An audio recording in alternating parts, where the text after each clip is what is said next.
Good morning from ABC 13. I'm Tom Cook. And I'm Samika Knight. Here's the very latest news for you this morning. It took almost 12 hours, but the Harris County Clerk's Office just released final election results. All right, so let's get you to the one race most people want to know about. That's the race for Houston mayor. Sylvester Turner, the incumbent, is now at 47%.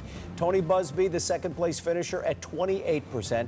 And we are now trying to confirm whether indeed there will be a runoff in December. If those are the final numbers, there will be a runoff.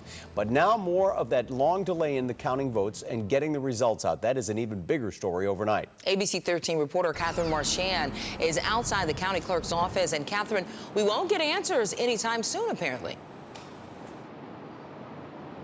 No, we won't. We finally have the full results, but we still have a lot of questions about why this process took so long. And the clerk's office tells us that they won't be answering those questions until 2 o'clock this afternoon. This was the first election where voters could choose to vote at any of the 700+ locations on Election Day.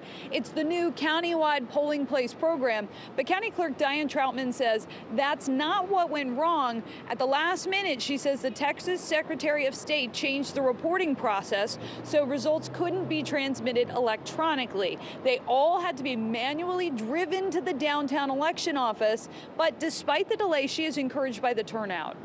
We outvoted early voting, which has not been the trend. The trend is usually that early voting is higher. And for this election, people really turned out on Election Day. So I think that's a good indication that people like the new countywide polling place program. More than 230,000 people cast their ballot. That is higher than it was in November of 2015. We're live in downtown Houston. Catherine Marchand, ABC 13 Eyewitness News.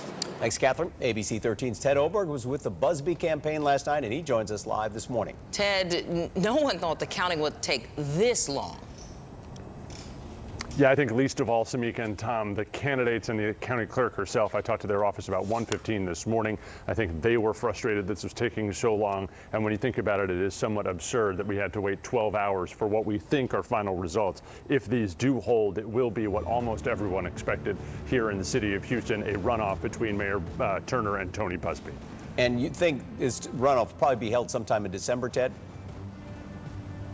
That's typically what the rule is, a mid-December Saturday runoff, a very low turnout. These candidates will have to work very hard in the next several weeks to get their supporters out on a Saturday, sometime that they're not usually used to voting. It was a relatively, while we exceeded early vote, it was a low voter turnout election, so they have a lot of work cut out for them. Both candidates last night said they wanted to do a little less negative campaigning, although I think given what we've seen and the amount of money that has been spent on those negative ads, it is likely to be a rough couple weeks. Okay, Ted Oberg live this morning. Thanks for joining us. Thanks, Ted. All right, well, inside ABC13.com and our mobile app, we are updating election results as we get them in.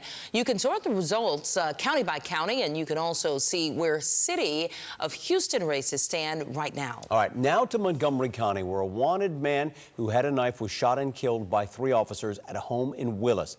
The sheriff's office says 45-year-old Christopher Noe refused to stop when they tried to get him for speeding on Highway 105. He took off. There was a short chase. They tracked his SUV to a home. At first, they didn't find him, but when they went back a second time, they tried to arrest him. They say he had a knife and came at them, and that's when those officers started shooting. Fearing for their safety, 3 officers from different agencies discharged their firearms in fear for their safety, striking Noe, at which time he was pronounced deceased. All 3 officers shot at him, but now it appears Noe had a long rap sheet here in Harris County. Well, new this morning, a police chase came to a muddy end in East Houston. The driver got stuck in the mud in a neighborhood off Woodwick Street and was finally arrested. Officers tried to stop him for a traffic violation near Little York and Homestead around 3 this morning, but he took off. The officers chased the vehicle for about 10 or 15 minutes in the neighborhood. A couple of times he went through some open fields.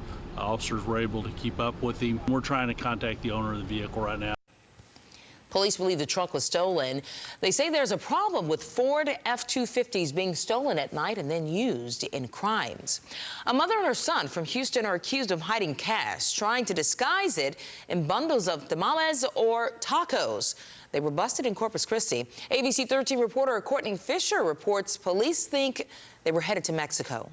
In brown paper bags, dozens of tamales. But wait a second, they're a little too flat and a little too big because that's not a tamale, that's cold hard cash wrapped in aluminum foil, more than $211,000. A mom and her son tried to smuggle it across the border, authorities say. 53-year-old Lori Salazar and her 34-year-old son Daniel left Houston late Monday and were stopped 4 hours into their trip around 3 a.m. south of Rivera. Deputies didn't say why they pulled over their minivan, but when they did, they found the bundles of cash in a backpack, and more cash strapped to Mom's body, hidden under her shirt. Now, both are in jail, charged with money laundering.